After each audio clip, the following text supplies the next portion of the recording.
Video games did not begin as entertainment. They began as curiosity. Before consoles existed, before controllers, before famous characters, there were only machines. In the 1950s, computers were huge. They filled entire rooms. They were built for science, war, and mathematics. Not for fun, but humans always want to play.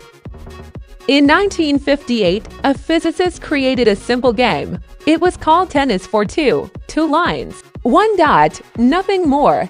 It was shown at a science exhibition. People smiled, people played, something important happened. A few years later, students created Space War. Players competed. They stayed longer. They modified the game themselves. This was the first sign games were interactive. And interaction was powerful. In the 1970s, games left laboratories. They entered public spaces. Arcades were born, bright lights, electronic sounds, crowds watching one screen. Pong became a phenomenon. Anyone could play, anyone could compete. Then came Space Invaders. The enemies moved faster. The pressure increased. The music created tension. For the first time, games created emotion. High scores mattered. Initials on the screen meant pride. And finally, gaming became social and common. Success came fast, too fast. Companies rushed to make games, quality disappeared. The market flooded with bad products, players lost trust. In 1983, the industry collapsed, stores stopped selling games. Many believed it was the end. They were wrong, obviously. Nintendo returned with a new idea.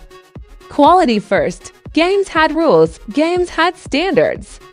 Then came Super Mario Bros. It didn't explain anything. It taught players through design. Jump here, avoid this, explore that.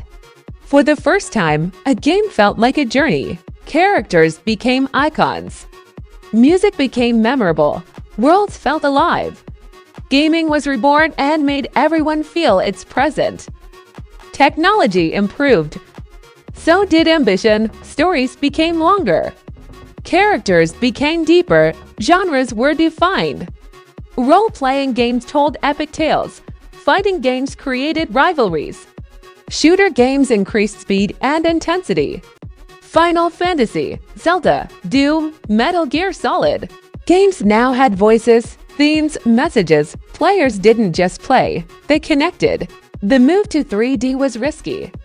Many games failed. Cameras were difficult. Controls felt strange, but when it worked, it changed everything. Super Mario 64 taught players freedom. Space mattered, movement mattered, modern game design was born.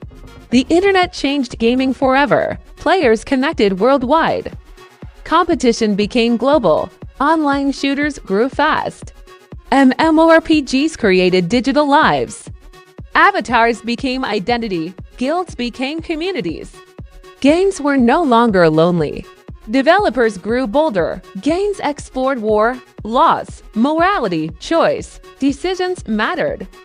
Endings changed. Games were no longer just for kids. The indie movement. Small developers rose. No big budgets.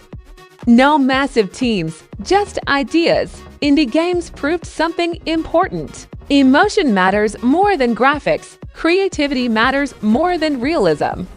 Simple visuals, powerful stories. indie games became cinematic. Motion capture, real acting, massive worlds.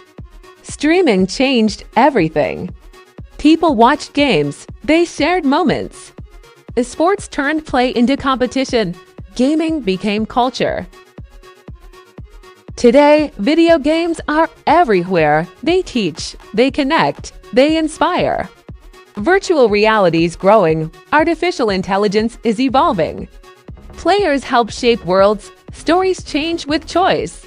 From one dot on a screen to entire universes. This is not just the history of video games.